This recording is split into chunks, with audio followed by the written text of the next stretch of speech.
আওয়ামী লীগ নিষিদ্ধের দাবিতে যমুনার সামনে অবস্থান, রাতের মধ্যে ফয়সালা চায় এনসিপি।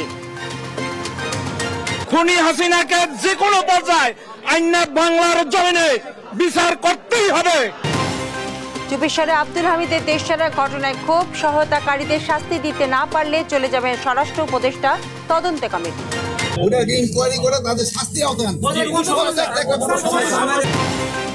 সংস্কার নিয়ে রাজনৈতিক দলের ইতিবাচক দৃষ্টিভঙ্গির প্রশংসা প্রধান উপদেষ্টার, পরবর্তী ধাপে কর্মপরিকল্পনা দ্রুত চূড়ান্ত করার তাগিদ। আন্তর্জাতিক অপরাধ ট্রাইব্যুনাল 2 গঠন, আইন মন্ত্রণালয় প্রজ্ঞাপন জারি, চেয়ারম্যান বিচারপতি নজরুল ইসলাম চৌধুরী। জুলাই স্মৃতি ফাউন্ডেশনের সিইওর পদ ছাড়লেন স্নিগ্ধ, নতুন সিইও নিয়ে শহীদ পরিবারে আপত্তি, এ পর্যন্ত 101 কোটি টাকা বিতরণ। আজকের এই সভায় চিফ এক্সিকিউটিভ অফিসার পদ থেকে আমি রিজাইন নিয়েছি। অনিশ্চিত অবস্থার মধ্য দিয়ে চলছে দেশ, বললেন মির্জা ফখরুল। অল্প সময়ের মধ্যে পুনরুদ্ধার নিয়ে শঙ্কা, দ্রুত নির্বাচন দাবি। এবং ভ্যাটিকানের সিস্টিন চ্যাপেলের চিমনিতে সাদা ধোঁয়া, নতুন পোপ হলেন মার্কিন নাগরিক রবার্ট প্রিভোস্ট, ভক্তদের মাঝে শান্তির বার্তা। গণহত্যায় অভিযুক্ত আওয়ামী লীগের বিচার নিশ্চিত এবং দলটিকে নিষিদ্ধের সুস্পষ্ট রোডম্যাপের দাবিতে অবস্থান কর্মসূচি পালন করছে জাতীয় নাগরিক পার্টি এনসিপি। বৃহস্পতিবার রাত 10টার দিকে প্রধান উপদেষ্টা বাসভবন যমুনার সামনে অবস্থান নেন নেতাকর্মীরা। এর আগে বৃহস্পতিবার রাত 9টার দিকে নিজের ভেরিফাইড ফেসবুক অ্যাকাউন্টে এক পোস্টে কর্মসূচির ঘোষণা দেন এনসিপি নেতা হাসান আব্দুল্লাহ। তিনি বলেন, রাত 10টা থেকে প্রধান উপদেষ্টা বাসভবন যমুনার সামনে এই কর্মসূচি শুরু হবে। গণহত্যাকারী আওয়ামী লীগের বিচার নিশ্চিত এবং রাজনৈতিক কার্যক্রম নিশ্চিতের সুস্পষ্ট রোডম্যাপ না হওয়া পর্যন্ত অবস্থান কর্মসূচি চলবে। এদিকে এনসিপির আহ্বায়ক নাহিদ ইসলাম ফেসবুক পোস্টে বলেছেন, আজ রাতেই বিষয়টি নিয়ে ফয়সালা করতে হবে।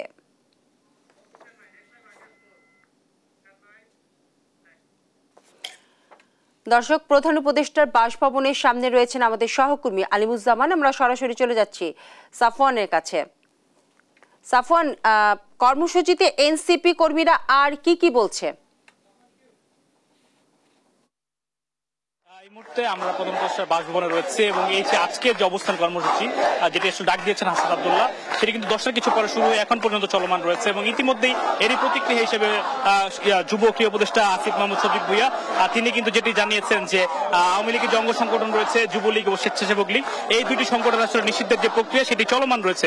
তবে এখানে আসলে এই খবরটি যখন পৌঁছায়, এখানে শিক্ষার্থীরা যখন এই আসিফ মাহমুদ সজীব ভুইয়া স্ট্যাটাসটি দেখেছেন এবং সেখানে কিন্তু তারা বলছেন এটি একটি প্রহসনমূলক স্ট্যাটাস, অর্থাৎ এখানে শিক্ষার্থীরা সেটি আসলে প্রত্যাখ্যান করেছেন এবং তাদের যে আন্দোলন সেটি কিন্তু চালিয়ে নিচ্ছেন। তারা বলছেন যে আওয়ামী লীগের যে কার্যক্রম রয়েছে সেটি আসলে কার্যক্রম বন্ধের সিদ্ধান্ত তারা চান না, তাই তারা চান যে আওয়ামী লীগকে সকল ধরনের রাজনীতি থেকে আসলে নিষিদ্ধ চান এবং পাশাপাশি এই জুলাই যে গণহত্যা চালিয়েছে আওয়ামী লীগ এবং তার আসলে যতদিন না পর্যন্ত বিচার হবে ততদিন না পর্যন্ত আওয়ামী লীগকে আসলে নিষিদ্ধ রাখতে হবে, এমনটি কিন্তু তারা দাবি করছেন। এবং আসলে কিছুক্ষণ পরপরই এখানে নানা মিছিল নিয়ে ঢাকা বিশ্ববিদ্যালয় এবং আশপাশের যে এলাকা রয়েছে এখান থেকে আসলে শিক্ষার্থীরা আসছেন এবং হাসান আব্দুল্লাহর সাথে আসলে তারা যুক্ত হয়েছেন এবং জুলাই ঐক্য নামে একটি সংগঠন রয়েছে, তারাও কিছুক্ষণ আগে তাদের একটি বড় মিছিল নিয়ে তারা এই প্রধান উপদেষ্টার বাসভবন যমুনার সামনে এসে উপস্থিত হয়েছে এবং তারাও কিন্তু আসলে ঠিক একইভাবে তারা আন্দোলন করছেন। তারাও যে দাবিটি তুলছেন যে আওয়ামী লীগের যে কার্যক্রম বন্ধ সেটি কিন্তু তারা আর মেনে নিবে না, অর্থাৎ আওয়ামী লীগের কার্যক্রম বন্ধ তারা চান না, তারা আওয়ামী লীগের নিষিদ্ধ চান। কিছুক্ষণ আগে আসলে হাসান আব্দুল্লাহ তিনি আসলে এখানে যারা উপস্থিতি রয়েছে তাদের উদ্দেশ্যে আসলে বক্তব্য দিচ্ছিলেন। তিনি যেটি বললেন যে উপদেষ্টা পরিষদ থেকে আসলে যে সিদ্ধান্তগুলো নেওয়া হচ্ছে তারা আসলে সেটির পক্ষে না, তারা আসলে সেটি মানছেন না। তারা দাবি করছে একটাই আসলে তাদের দাবি, অর্থাৎ আওয়ামী লীগকে যে কোনো মূল্যে আসলে নিষিদ্ধ করতে হবে। এবং আজকে যে অবস্থান কর্মসূচি দেখতে পাচ্ছেন এখানে শুধুমাত্র ঢাকা বিশ্ববিদ্যালয়ের শিক্ষার্থী ছাড়াও যে রাজনৈতিক দলগুলো রয়েছে এনসিপি এবং অন্যান্য যে রাজনৈতিক দল সেখানেও আসলে স্বতঃস্ফূর্তভাবে বিভিন্ন শ্রেণী পেশার মানুষ এসে তাদের সাথে আসলে যোগ হয়েছে এবং তারা আসলে তাদের যে দাবি সেটি কিন্তু জানিয়েছে। অর্থাৎ কিছুক্ষণ পরপরই এখানে নতুন নতুন আসলে মিছিল এসে যুক্ত হচ্ছে এবং আসলে এই জায়গার যে উপস্থিতি সেটি কিন্তু আসলে আস্তে আস্তে আসলে বাড়তে শুরু করেছে এবং পাশেই যেহেতু প্রধান উপদেষ্টার বাসভবন রয়েছে এবং এটির যে নিরাপত্তা সেটি কিন্তু নিশ্চিত করার বিষয়ে কাজ করছে আইন শৃঙ্খলা রক্ষাকারী বাহিনী। ব্যাপক উপস্থিতি দেখতে পাচ্ছি আমরা, পুলিশ সহ ডিবি সহ অন্যান্য যে আইন শৃঙ্খলা রক্ষাকারী বাহিনী রয়েছে তাদের একটা ব্যাপক উপস্থিতি আমরা দেখতে পাচ্ছি। এবং এর আগে জানাচ্ছিলাম যে প্রধান উপদেষ্টার বাসভবন ঘিরে যে আশপাশের যে সড়কগুলো রয়েছে সেই সড়কগুলো কিন্তু আসলে বন্ধ করে দেওয়া হয়েছে, অর্থাৎ এই সড়কে কোনো ধরনের যানবাহন সেটি কিন্তু আসলে চলাচল করছে না। এবং দেখতে পাচ্ছেন এখানে আসলে আওয়ামী লীগ নিষিদ্ধের দাবিতে, আওয়ামী লীগের বিচারের দাবিতে বিভিন্ন শ্রেণী পেশার মানুষও কিন্তু আসলে অংশগ্রহণ করছে। তারা আসলে বিভিন্নভাবে এখানে এসে আসলে যে সড়কটি রয়েছে প্রধান উপদেষ্টা বাসভবনের পাশে সেখানে কিন্তু আসলে তারা বসে পড়েছেন। অর্থাৎ তারা বলছেন যে আসলে যত রাতি হোক এবং চূড়ান্ত যে ঘোষণা আওয়ামী লীগ নিষিদ্ধের যে দাবি, যে ঘোষণা সেটি না আসা পর্যন্ত তারা কিন্তু তাদের যে আন্দোলন সেটি কিন্তু তারা চালিয়ে নেবে। যদি একজনের সাথে কথা বলতে চাই, তো আজকে মূলত কি কি দাবি নিয়ে আপনারা আজকে এখানে এসেছেন? আমাদের আজকে প্রধান দাবি হলো আওয়ামী লীগ নিষিদ্ধ করা এবং আওয়ামী লীগের যত অপকর্ম করেছে এবং বিশেষ করে 24-এ 2013 পিলখানা সহ যতগুলো হত্যাকাণ্ড সংঘটিত হয়েছে এর সাথে যারা যেভাবে জড়িত, সরকারি কর্মকর্তা, পুলিশ, সেনাবাহিনী, সবার দ্রুত বিচার হবে এবং যারা অপরাধী বিভিন্ন গণহত্যার সাথে জড়িত তারা যেন দেশ ছাড়তে না পারে তাদের জন্য বিচার হয় এবং যারা বাইরে আছে, যারা চলে গেছে তাদেরকেও যেন যেভাবেই হোক দেশে দ্রুত ফিরিয়ে এনে তাদের জন্য বিচার কার্যকর করা হয়। কিছুক্ষণ আগে ক্রীড়া উপদেষ্টা আসিফ মোহাম্মদ সজীব ভুঁইয়া তিনি বলেছেন যে যুবলীগ ও স্বেচ্ছাসেবক লীগ নিষিদ্ধের প্রক্রিয়া চলছে, এটা আপনারা কিভাবে নিচ্ছেন? এটা হলো আমাদের একটা মানে আইওয়াস, যেটা বলে আমাদের জন্য এখন আন্দোলন বন্ধ করে দিই, চলে যাই, এখন যেন কোনো বিশৃঙ্খলা না হয় এই জন্য তাদের একটা আইওয়াস। হাসনাত ভাই বলছে এইগুলো কোনো হয় না, স্বেচ্ছাসেবক লীগ, যুবলীগ নিষিদ্ধ করা আর আওয়ামী লীগ নিষিদ্ধ করা এক জিনিস না। ছাত্রলীগ তো নিষিদ্ধ হয়ে গেছে। আর তারা কিন্তু যেটি বলছিলেন যে তাদের দাবি কিন্তু স্বেচ্ছাসেবক লীগ বা যুবলীগ নিষিদ্ধ নয়, তাদের দাবি হচ্ছে আওয়ামী লীগকে নিষিদ্ধ করা। এবং তারা যে যুব ক্রীড়া উপদেষ্টা আসিফ মাহমুদ সজীব ভুঁইয়া তার যে স্ট্যাটাসটি দিয়েছে কিছুক্ষণ আগে সেটিকে কিন্তু বলছে একটি আইওয়াস, অর্থাৎ এই যে আজকে যে আন্দোলনটি শুরু হয়েছে আওয়ামী লীগ নিষিদ্ধের দাবিতে আন্দোলন, সেটি বন্ধ করার জন্য একটি আইওয়াস হিসেবে তারা দেখছেন। অর্থাৎ তারা সেইটি আসলে তারা প্রত্যাখ্যান করে আন্দোলনটিকে আসলে। সাফওয়ান, আপনাকে ধন্যবাদ। দর্শক, প্রধান উপদেষ্টা বাসভবন যমুনার সামনে এনসিপি যে কর্মসূচি হচ্ছে সেখানকার সর্বশেষ তথ্য জানাচ্ছিলেন আমাদের সহকর্মী সাফওয়ান। চলে যাচ্ছে পরবর্তী সংবাদে। ছাত্র জনতার গণ অভ্যুত্থানে আওয়ামী লীগ সরকার পতনের 9 মাস পর ছেলে এবং শ্যালককে নিয়ে দেশ ছাড়লেন সাবেক রাষ্ট্রপতি আব্দুল হামিদ।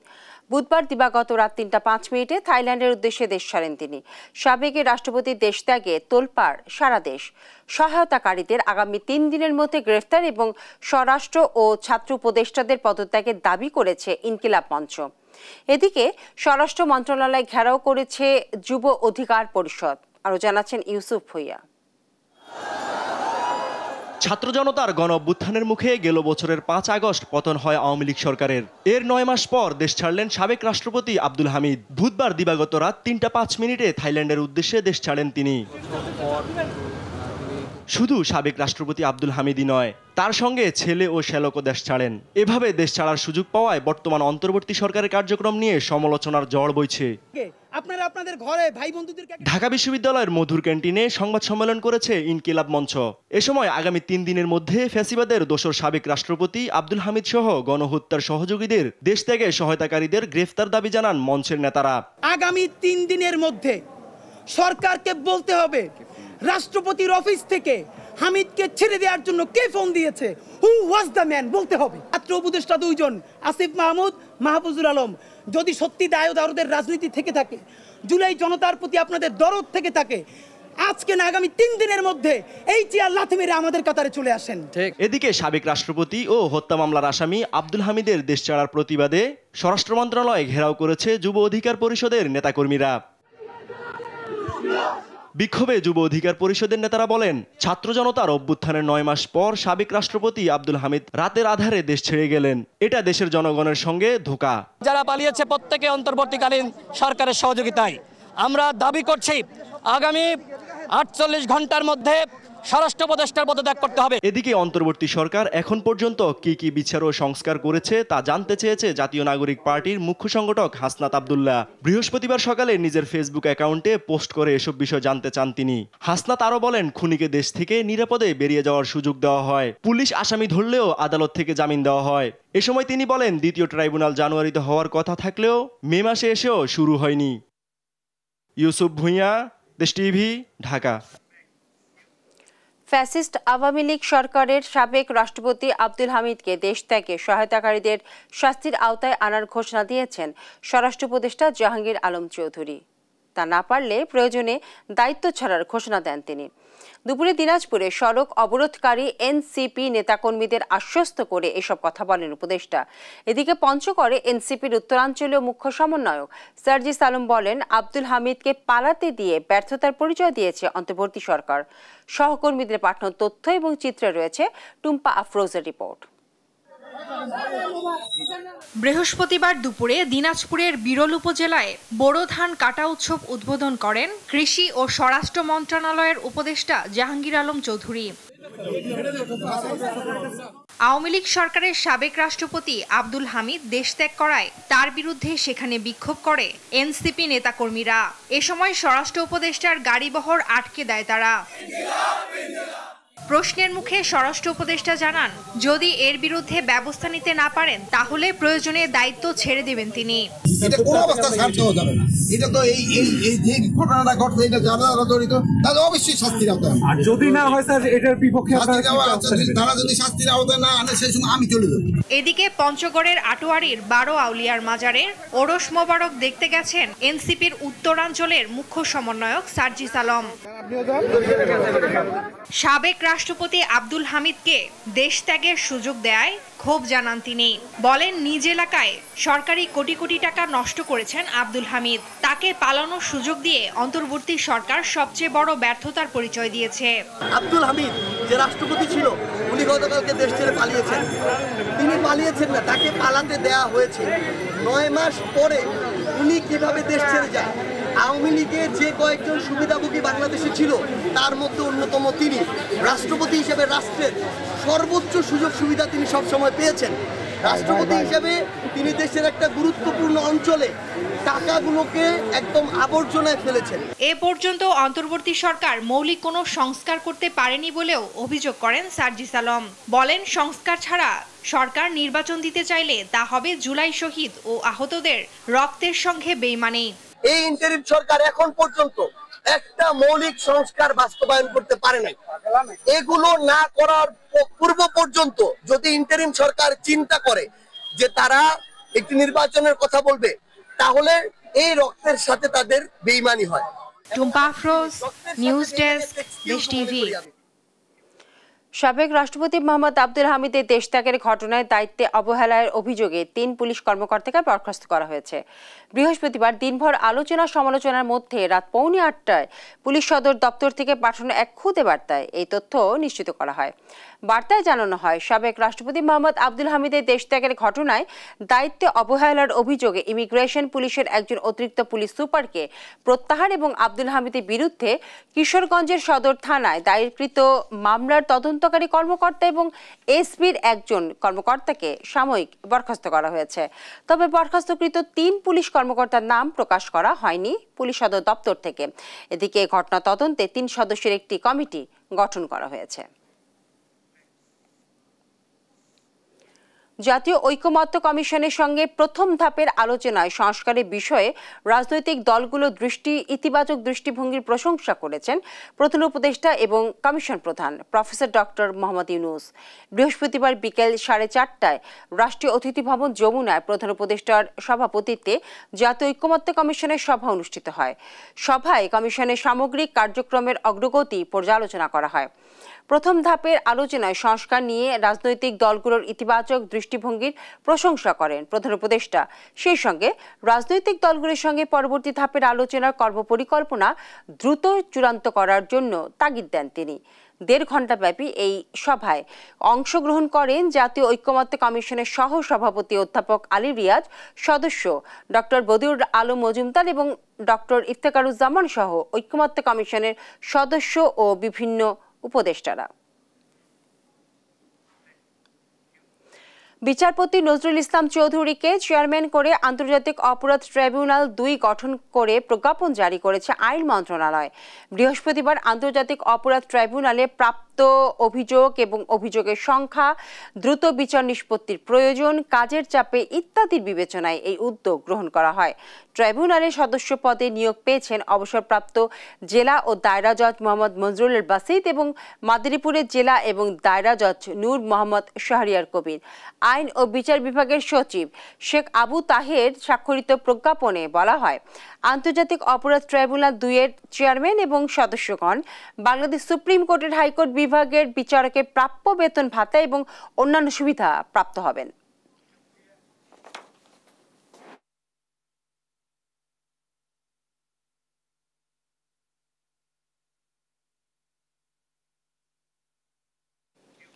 জুলাই স্মৃতি ফাউন্ডেশনের প্রধান নির্বাহী কর্মকর্তা পদ থেকে পদত্যাগ করেছেন মীর মাহবুবুর রহমান স্নিগ্ধ।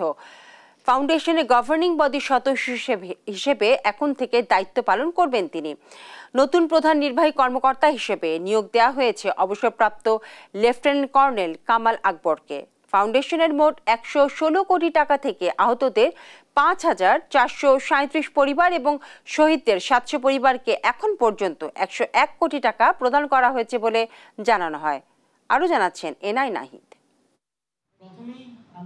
বৃহস্পতিবার রাতে রাষ্ট্রীয় অতিথি ভবন যমুনায় অন্তর্বর্তী সরকারের প্রধান উপদেষ্টা ও জুলাই স্মৃতি ফাউন্ডেশনের সভাপতি অধ্যাপক ডক্টর মোহাম্মদ ইউনুসের সভাপতিত্বে অনুষ্ঠিত বোর্ড সভা শেষে সংবাদ সম্মেলন করেন জুলাই স্মৃতি ফাউন্ডেশনের সিইও মীর মাহবুবুর রহমান স্নিগ্ধ সহ জুলাই স্মৃতি ফাউন্ডেশনের অন্যান্য সদস্যরা।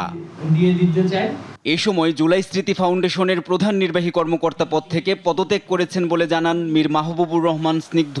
ফাউন্ডেশনের গভর্নিং বডির সদস্য হিসেবে এখন থেকে দায়িত্ব পালন করবেন তিনি। নতুন প্রধান নির্বাহী কর্মকর্তা হিসেবে দায়িত্ব পালন করবেন অবসরপ্রাপ্ত লেফটেন্যান্ট কর্নেল কামাল আকবর। আজকের এই সভায় চিফ এক্সিকিউটিভ অফিসার পদ থেকে আমি রিজাইন নিয়েছি। আমি সিইও থেকে রিজাইন নেওয়ার পর আমাকে গভর্নিং বডির সদস্য হিসেবে এই সভা আমাকে মনোনীত করেছে। এই সময় জুলাই স্মৃতি ফাউন্ডেশনের নতুন কমিটির নাম ঘোষণা করা হয়। উচ্চশিক্ষার সুবিধার্থে পদ ছেড়েছেন জানিয়ে স্নিগ্ধ বলেন, রাজনীতিতে যুক্ত হওয়ার কোনো ইচ্ছা নেই। আমার রাজনীতিতে যুক্ত হওয়ার কোনো ইচ্ছাই আমাদের এখন নেই। আমি উচ্চশিক্ষার জন্য থেকে আমি পদত্যাগ গ্রহণ করছি। সভায় শহীদ পরিবারের ব্যাংক ঋণ মওকুফ, শহীদদের মা বাবার চিকিৎসার ব্যবস্থা, শহীদ ও আহতদের ফ্ল্যাট প্রদান সহ আহতদের কর্মসংস্থানের ব্যবস্থা করার সিদ্ধান্ত নেওয়া হয়েছে বলে জানান মীর মাহবুবুর রহমান স্নিগ্ধ। এখন পর্যন্ত শহীদ পরিবারের ব্যাংক ঋণ মওকুফের জন্য আমরা প্রয়োজনীয় ব্যবস্থা গ্রহণ করব। এদিকে সংবাদ সম্মেলনে শহীদ ইয়ামিনের বাবা মোহাম্মদ মহিউদ্দিন অভিযোগ করেন, নতুন নিয়োগপ্রাপ্ত সিইও শহীদ পরিবারের কেউ না। সেই সিইওর সাথে শহীদ ফ্যামিলির বা ওনার শহীদ ফ্যামিলির কোনো সম্পর্ক নাই। তাহলে ওনার যদি কোনো আবেগ না থাকে, ওনার যদি শহীদ পরিবারদের প্রতি কোনো দরদ না থাকে, তাহলে ওনার কাছে আমরা কি যে বলবো। জুলাই ফাউন্ডেশনে অনুদান দিলে সেটা ট্যাক্স মুক্ত হবে বলেও জানানো হয়। সেই হিসাবে অডিট। এনআই নাহিদ, দেশ টিভি, ঢাকা। অনির্দিষ্ট অনিশ্চিত অন্তর্বর্তী সরকার দেশের কাজে আসবে না বলে মন্তব্য করেছেন বিএনপির মহাসচিব মির্জা ফখরুল ইসলাম আলমগীর। দেশের মানুষকে তুচ্ছ না ভাবতেও অন্তর্বর্তী সরকারের প্রতি আহ্বান জানিয়েছেন তিনি। বলেছেন, এমন কোনো কাজ করবেন না যা জাতির বিরুদ্ধে যাবে। আর বিচার বিভাগের স্বাধীনতা নিশ্চিতে বিচার বিভাগ থেকে ফ্যাসিবাদের দোসরদের অপসারণ করতে হবে দাবি দলটির স্থায়ী কমিটির সদস্য সালাউদ্দিন আহমেদের। বিস্তারিত সাইফুল রিপনের প্রতিবেদনে। সাবেক অ্যাটর্নি জেনারেল ও বিএনপি চেয়ারপারসনের উপদেষ্টা প্রয়াত এজে মোহাম্মদ আলীর প্রথম মৃত্যুবার্ষিকী উপলক্ষে সুপ্রিম কোর্ট বার অ্যাসোসিয়েশন মিলনায়তনে দোয়া মাহফিল ও স্মরণ সভার আয়োজন করে বাংলাদেশ জাতীয়তাবাদী আইনজীবী ফোরাম। বাংলাদেশ জাতীয়তাবাদী দলের প্রতি অতীতের দলবাজ বিচারকদের বিভিন্ন কর্মকাণ্ডের সমালোচনা করে বিশেষ অতিথির বক্তব্যে বিএনপির স্থায়ী কমিটির সদস্য সালাউদ্দিন আহমদ বলেন, বিচার বিভাগের স্বাধীনতা কিভাবে নিশ্চিত হবে সে বিষয়ে এখনই চিন্তা করতে হবে।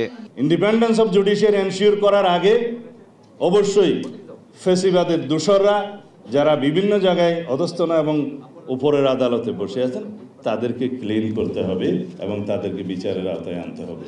শুধুমাত্র সুপ্রিম জুডিশিয়াল কাউন্সিল গঠনের মধ্য দিয়ে তাদেরকে অপসারণ করলে সেটা এনাফ হবে না। বিএনপির হাতেই দেশের স্বাধীনতা সার্বভৌমত্ব নিরাপদ দাবি করে বিএনপি মহাসচিব মির্জা ফখরুল ইসলাম আলমগীর বলেন, নির্বাচিত সরকারের মাধ্যমে জনগণের সমস্যার সমাধান চায় বলেই বিএনপি নির্বাচন চায়। নির্বাচন চাই যে আমরা এমন একটা জনপ্রতিনিধিত্বমূলক পার্লামেন্ট করতে চাই, একটা সরকার করতে চাই যারা জনগণের সমস্যাগুলোর সমাধান করবে, এবং এটাই ডেমোক্রেসি। এখন আপনার সংস্কার করতে হবে, আমরা তো সংস্কার চেয়েছি সবসময়, এবং অনেকে বলছে যে আগে সংস্কার হবে তারপরে নির্বাচন।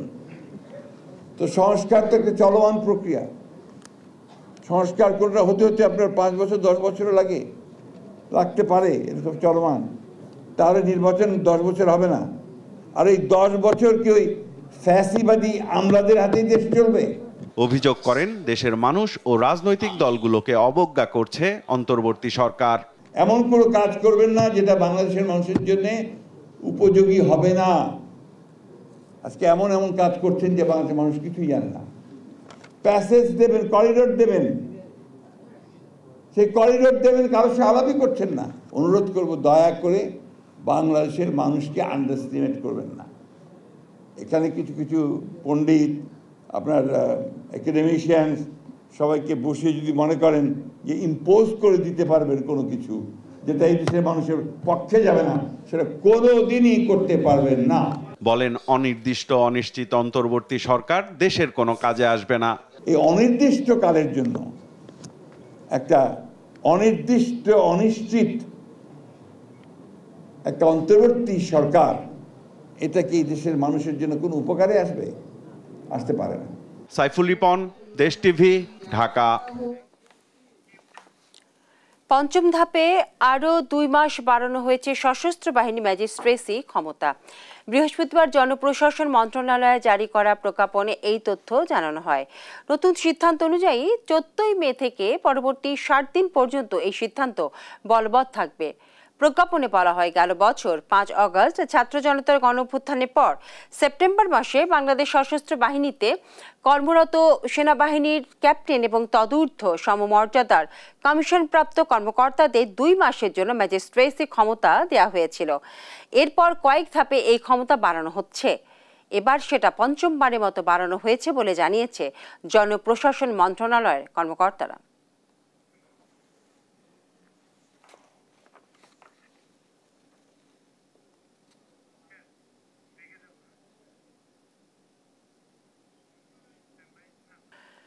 রোহিঙ্গাদের জন্য রাখাইনে মানবিক করিডোর নিয়ে যে আলোচনা চলছে তাতে চীন যুক্ত নয় বলে জানিয়েছেন ঢাকায় নিযুক্ত দেশটির রাষ্ট্রদূত ইয়াও ওয়েন।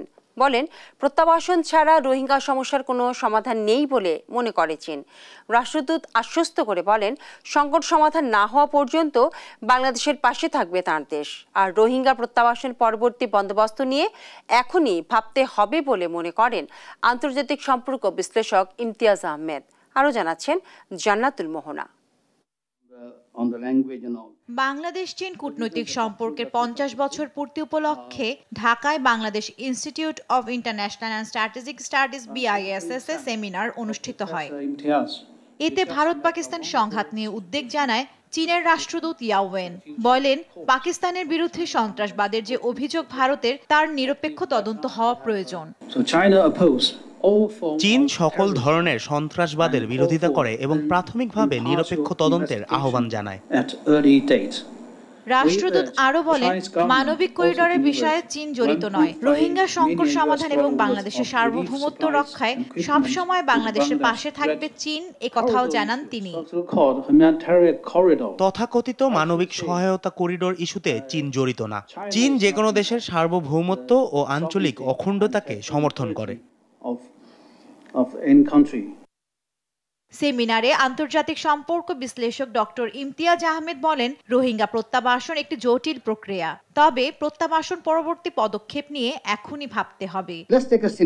ধরে নিই তাদের প্রত্যাবাসিত করা হয়েছে, তো পরদিন যখন জেগে উঠবে তখন তারা কি করবে, কোন স্কুলে যাবে, কোন ডাক্তারের কাছে যাবে। এই কারণেই প্রত্যাবাসিত করার আগে মার্শাল প্ল্যান করা জরুরি।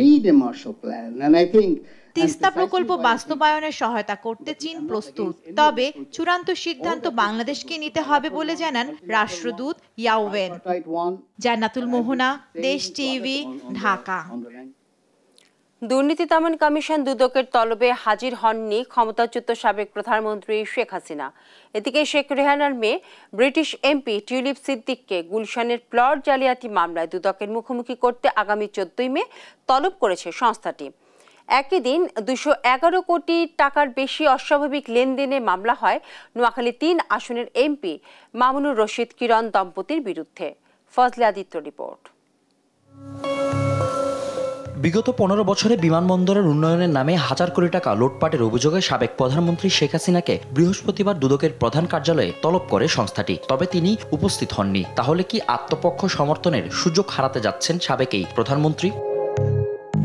এমন পরিস্থিতিতে শেখ পরিবারের অন্যতম সদস্য ব্রিটিশ এমপি টিউলিপ সিদ্দিককে গুলশানের ফ্ল্যাট জালিয়াতি মামলার সুষ্ঠু তদন্তের স্বার্থে আগামী 14 মে তলব করেছে সংস্থাটি। রিজওয়ানা সিদ্দিক ওরফে টিউলিপ সিদ্দিকের নামে গুলশানের একটি ফ্ল্যাটের রেজিস্ট্রি মূল্যে ফ্ল্যাট বি 201 বাড়ি নম্বর 56A এই ঠিকানার একটি ফ্ল্যাটের বিষয়ে বিগত কয়েকদিন আগে একটা মামলা হয়েছে। মামলার বাদী আগামী 14 মে তাকে ব্যক্তিগত শুনানির জন্য দুদকে ডেকেছেন। এদিকে প্রায় 51 কোটি টাকার অবৈধ সম্পদ অর্জন ও 22টি ব্যাংক হিসেবে 261 কোটি টাকার বেশি অস্বাভাবিক লেনদেনের অভিযোগে নোয়াখালী 3 আসনের এমপি মামুনুর রশিদ কিরণ দম্পতির বিরুদ্ধে মামলা করেছে দুদক। 22টি হিসাবে মোট 211 কোটি 56 লক্ষ 53,241 টাকার সন্দেহজনক লেনদেন করায় জনাব মামুনুর রশিদ সাবেক এমপি নোয়াখালী 3 বেগমগঞ্জের বিরুদ্ধে দুর্নীতি প্রতিরোধ আইন 1947-এর সংশ্লিষ্ট ধারায় একটি মামলা সিদ্ধান্ত হয়েছে। বৃহস্পতিবার সকালে স্ত্রীসহ দুদকে হাজির হন সাবেক বিজিবি প্রধান সাফিনুল ইসলাম। তার বিরুদ্ধে ক্ষমতার অপব্যবহার, বিভিন্ন অনিয়ম ও দুর্নীতির মাধ্যমে অর্থ আত্মসাৎপূর্বক নিজ নামে ও পরিবারের অন্যান্য সদস্যদের নামে জ্ঞাত আয় বহির্ভূত সম্পদ অর্জনের অভিযোগ আনা হয়। ফজলে আদিত্য, দেশ টিভি, ঢাকা। এবার দুর্নীতি দমন কমিশনের আবেদনের পরিপ্রেক্ষিতে সাবেক স্বরাষ্ট্রমন্ত্রী আসাদুজ্জামান খান কামালের স্ত্রী লুৎফুল তাহমিনা খানের নামে থাকা বিপুল পরিমাণ সম্পদ জব্দের আদেশ দিয়েছে আদালত। সেই সঙ্গে সাবেক আইজিপি বেনজির আহমেদের মেয়ে তাহসিন রাইসা বিনতে বেনজিরের নামে দুবাইয়ে থাকা একটি ফ্ল্যাট জব্দ এবং 2টি ব্যাংক হিসাব জব্দের নির্দেশ দেওয়া হয়েছে। আলী আক্কাস আকাশের একটি প্রতিবেদন। বিগত 15 বছরে দেশে ফ্যাসিবাদী শাসন প্রতিষ্ঠার অন্যতম হোতা সাবেক স্বরাষ্ট্রমন্ত্রী আসাদুজ্জামান খান কামাল ক্ষমতার প্রভাবে জড়িয়েছেন নানা অপকর্ম ও দুর্নীতিতে। 5 আগস্ট পট পরিবর্তনের পর একে একে বের হয়ে আসছে আসাদুজ্জামান খান কামাল এবং তার পরিবারের দুর্নীতি অপকর্মের ফিরিস্তি। দুদকের আবেদনের প্রেক্ষিতে তার স্ত্রী লুৎফুল তাহমিনা খানের নামে থাকা বিপুল পরিমাণ সম্পদ সাময়িকভাবে জব্দের নির্দেশ দিয়েছেন আদালত। আদালতের আদেশ অনুযায়ী তেজগাঁওয়ের মণিপুরি পাড়ায় 5.57 কাঠার উপর নির্মিত 3,400 বর্গফুটের 4তলা ভবন, একই এলাকায় 5.76 শতক জমির 2টি প্লট সহ একটি পুরাতন ভবন, আরও 1.34 শতক জমি এবং পল্লবীতে 1,872 বর্গফুটের একটি ফ্ল্যাট ক্রোকের আওতায় এসেছে। আর অস্থাবর সম্পদের মধ্যে রয়েছে লুৎফুল তাহমিনা খানের নামে 6টি ব্যাংক হিসাব, যেখানে জমা আছে প্রায় 7,58 লাখ টাকা। এছাড়া তার মালিকানাধীন 2টি কোম্পানির শেয়ারও অবরুদ্ধ করা হয়েছে। এদিকে পুলিশের সাবেক মহাপরিদর্শক বেনজির আহমেদের মেয়ে তাহসিন রাইসা বিনতে বেনজিরের নামে দুবাইয়ে থাকা একটি ফ্ল্যাট জব্দ ও 2টি ব্যাংক হিসাব অবরুদ্ধের আদেশ দিয়েছেন ঢাকার একটি আদালত। তথ্য অনুযায়ী তাদের বড় মেয়ে ফারহিন রিশতা বিনতে বেনজির 8,75 লাখ টাকা এবং মেজো মেয়ে তাহসিন রাইসা বিনতে বেনজির 5,59 লাখ টাকার অবৈধ সম্পদ অর্জন করেছেন। আলী আক্কাস আকাশ, দেশ টিভি, ঢাকা। 5 জেলায় সড়ক দুর্ঘটনায় ঝরল 13 জনের প্রাণ। বৃহস্পতিবার সকাল থেকে বিকেলের মধ্যে ঘটে এইসব দুর্ঘটনা। এর মধ্যে ঢাকা মাওয়া এক্সপ্রেসওয়েতে 5 জন, ঢাকা টাঙ্গাইল মহাসড়কে 3 জন এবং ঢাকা খুলনা মহাসড়কে 3 জনের মৃত্যু হয়। আর লক্ষ্মীপুর এবং চুয়াডাঙ্গা সড়কে মারা যান 2 জন। এইচ হিমেলের একটি রিপোর্ট। মাদারীপুর থেকে গর্ভবতী নারীর সন্তান প্রসবের জন্য সপরিবারে ঢাকার হাসপাতালে যাচ্ছিলেন। পথে ঢাকা মাওয়া এক্সপ্রেসওয়েতে বিকল হয় অ্যাম্বুলেন্সের চাকা। পাশে দাঁড় করিয়ে চলছিল মেরামত। গর্ভবতী নারীকে ভেতরে রেখে দাঁড়িয়েছিলেন স্বজনরা। এ সময় পেছন থেকে আসা গোল্ডেন লাইন নামে একটি বাস ওই অ্যাম্বুলেন্সকে ধাক্কা দেয়। এতে ঘটনাস্থলেই মৃত্যু হয় এক নারীর। গুরুতর আহত 7 জনকে ঢাকা মেডিকেলে নিয়ে আসা হলে তাদের মধ্যে 4 জন মারা যান। নিহতদের মধ্যে একই পরিবারের 4 জন রয়েছেন। যে দেখছি যে আমাদের সাইড দিয়ে রাবভাবে অনেক স্পিডে গাড়ি যেতেছে, তখন আমি দাঁড়াইয়া আর কি একটু দূরে যাইলো সাইডে আপনি দিতেছি যে আপনারা সাইডে যান, সিঙ্গেল দিতেছি। তো সব গাড়ি আপনার ওদিক দিয়ে শর্ট ছিল, ওইটা আসলে একটা গাড়ির পিছনে, মানে উনি দূরের থেকেই ওভারটেক করে আইতেছে, আমি দেখতেছি। তারপর আমি এইভাবে কইছি যে আপনি চাপেন। তারপরে সাইডে ফুল গাছ না কিসের ডাল জানিয়েছিল, ওই ডালও আমি হাতে নিয়ে এইভাবে করতেছি। পরে উনি দূরের থেকে ওই সামনের গাড়ি সরছে ঠিকই, কিন্তু উনি আর সরে না, উনি ডাইরেক্ট আপনাদের অ্যাম্বুলেন্সে মারিয়ে দিছে। এখন আমাদের প্রসেসর হলো আমরা হসপিটালে আসছে, এখন আমরা এখানে আসছি, জিটি করছি, এখন আমাদের লাশ নিয়ে আমরা দেশের বাড়িতে চলে যাব। আহত বাকি 3 জনের মধ্যে 2 জন এখন সুস্থ। গর্ভবতী নারীর চিকিৎসা চলছে রাজধানীর একটি বেসরকারি হাসপাতালে। এই ঘটনায় বাসের সুপারভাইজার ও হেল্পারকে আটক করা হয়েছে। রাস্তার উপর দাঁড়িয়ে থেকে সে যাত্রীগুলোকে পিছনে নামায় যাওয়ার পরে সে গাড়ি টাকা শেষ করার সময় পিছন দিক থেকে সে গোল্ডেন লেন বাস এসে তাকে ধাক্কা দিলে একজন মহিলা সে মারা যায়, আর বাদ বাকি অবশ্যই আমরা যারা যাত্রী ছিলেন 5 জন অথবা 4 জন এরকম যাত্রী ছিলেন, তাদেরকে ঢাকা মেডিকেল কলেজ হাসপাতালে। এদিকে গোপালগঞ্জে একটি পিকআপ ভ্যান নিয়ন্ত্রণ হারিয়ে গাছের সঙ্গে ধাক্কা লেগে 3 জনের মৃত্যু হয়েছে। বৃহস্পতিবার বিকেলে ঢাকা খুলনা মহাসড়কের মুকসুদুর উপজেলার দাসেরহাট এলাকায় ঘটে দুর্ঘটনা। টাঙ্গাইলের মির্জাপুরে একটি লুবের ট্রাকের পেছনে পিকআপ ভ্যানের ধাক্কায় চালকসহ 3 জন মারা গেছেন। ঢাকা টাঙ্গাইল মহাসড়কের গোড়ায় মিলগেট এলাকায় ঘটে এ দুর্ঘটনা। এদিকে লক্ষ্মীপুর ও চুয়াডাঙ্গায় আলাদা সড়ক দুর্ঘটনায় আরও 2 জনের মৃত্যু হয়েছে। হিমেল, দেশ টিভি, ঢাকা। আগামীতে সব চুক্তিতে জাতীয় স্বার্থ প্রাধান্য দেওয়া হবে বলে জানিয়েছেন বিটা এবং বেজার নির্বাহী চেয়ারম্যান আশিক চৌধুরী।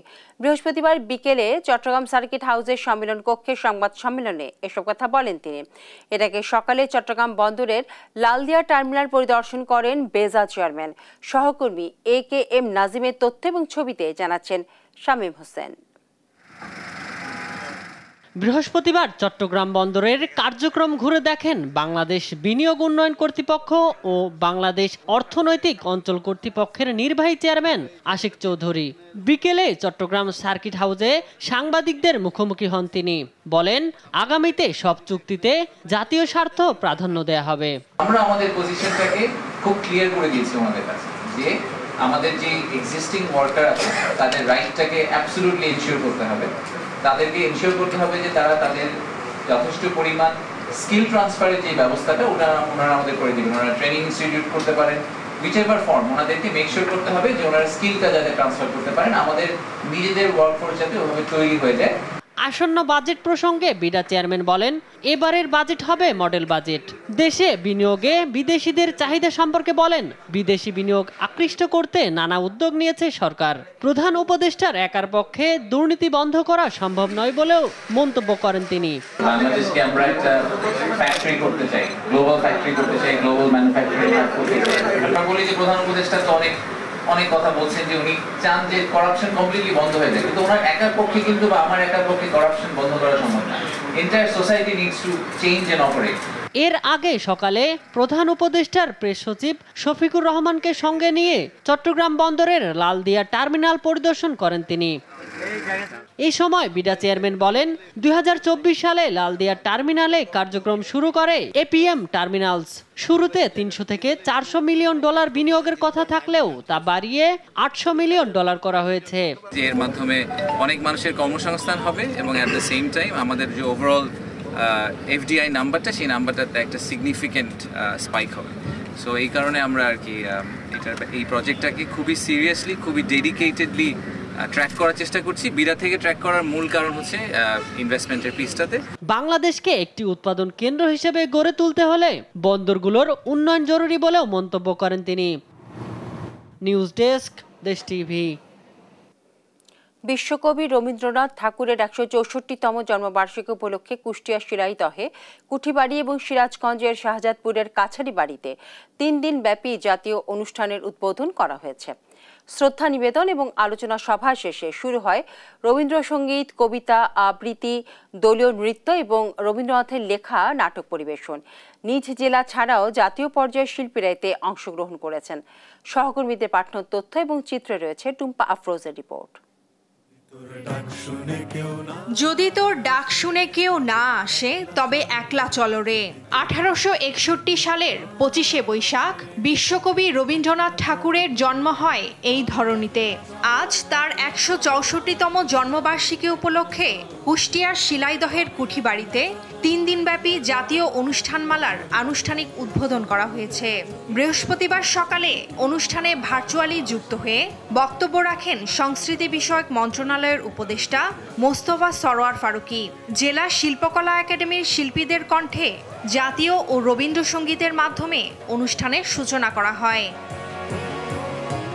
সিরাজগঞ্জের শাহজাদপুরের কাছারিবাড়িতে উদযাপিত হচ্ছে 3 দিনব্যাপী রবীন্দ্র জয়ন্তী উৎসব। অনুষ্ঠান উপভোগ করতে ও কবির ব্যবহৃত সরঞ্জামাদি সমৃদ্ধ জাদুঘর পরিদর্শনে রবীন্দ্র ভক্তদের পদচারণায় মুখরিত হয়ে উঠেছে কাছারিবাড়ি। রবীন্দ্রনাথকে হৃদয়ে লালন ও ধারণ করে বিশ্বব্যাপী তাকে আরও ছড়িয়ে দেওয়ার আশা অনুষ্ঠানে আগত রবীন্দ্রপ্রেমী ও সাংস্কৃতিক কর্মীদের। আমরা রবীন্দ্রনাথকে লালন করব, ধারণ করব, রবীন্দ্রনাথকে বিশ্বব্যাপী ছড়িয়ে দেব। আমরা শাহজাদপুরের সকল সংগঠন, সাংস্কৃতিক সংগঠন এবং সাংস্কৃতিক কর্মী মিলে উৎসবটি পালন করছি এবং আমাদের বহিরাগত শিল্পী যারা আছেন, আমাদের সিরাজগঞ্জ জেলা, বেড়া এবং উল্লাপাড়া থেকেও শিল্পীবৃন্দ আসবে।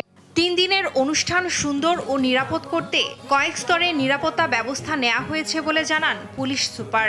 আর এমন আয়োজনের মাধ্যমে সাহিত্য চর্চা আরও এগিয়ে যাবে বলছেন সংশ্লিষ্টরা। এদিকে কুমিল্লায় কবিগুরুর জন্মবার্ষিকী উপলক্ষে জেলা শিল্পকলা একাডেমি প্রাঙ্গণে হৃদয়ে রবীন্দ্রনাথ ভাস্কর্যে পুষ্পস্তবক অর্পণ করেন জেলা প্রশাসক সহ বিভিন্ন সাংস্কৃতিক সংগঠনের কর্মী ও শিক্ষার্থীরা। পরে জেলা শিল্পকলা একাডেমি মিলনায়তনে অনুষ্ঠিত হয় আলোচনা সভা ও সাংস্কৃতিক অনুষ্ঠান। টুম্পা আফরোজ, নিউজ ডেস্ক, দেশ টিভি।